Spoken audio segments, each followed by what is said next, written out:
Hello, I'm Bob the Bookerer and welcome to my channel. This is just a very quick video, basically just to sort of jump in and just talk about Ernauxvember, the pun that keeps giving.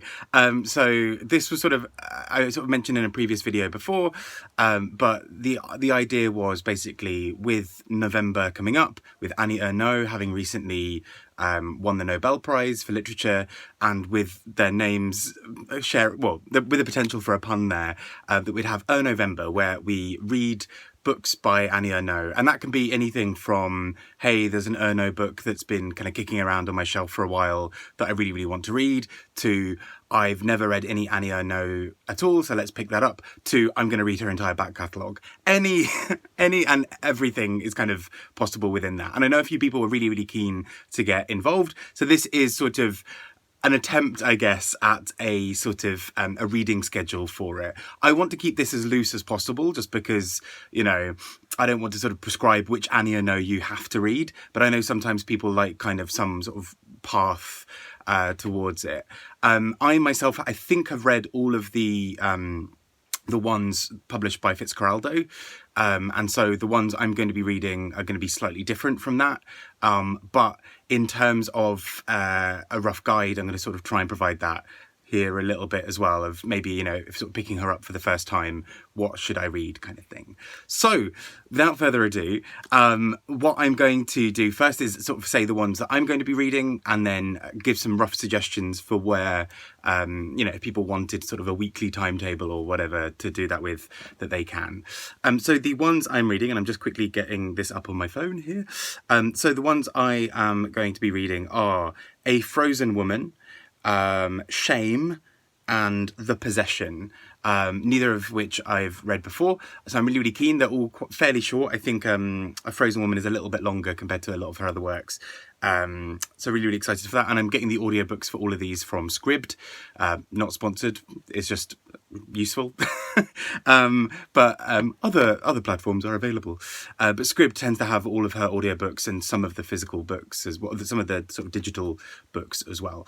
In terms of a bit of a reading list for kind of moving forward with Ernauxvember, there are a few that I really wanted to sort of suggest, just because I think they are the ones that often come up.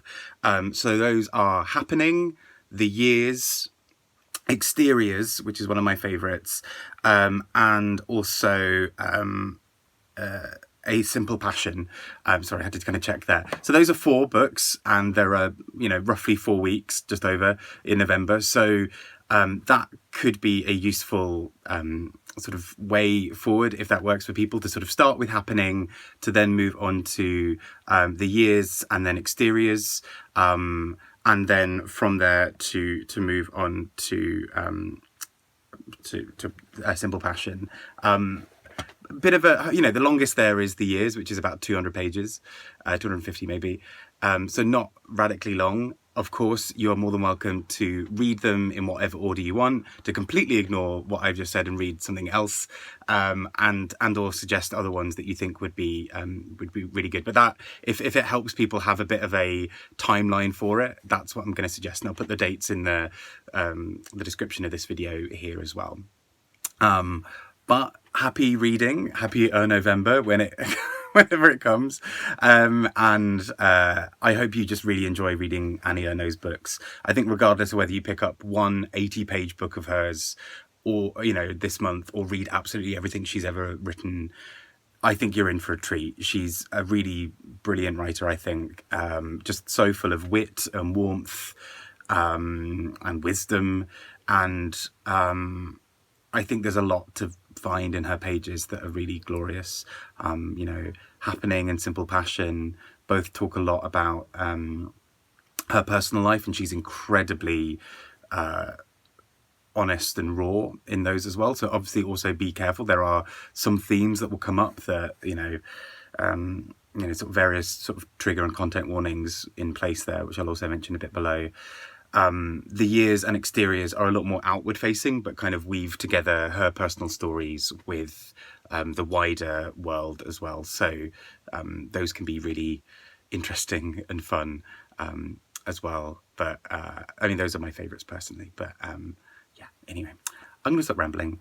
happy Ernauxvember to all who celebrate, and I will see you all shortly. Bye bye.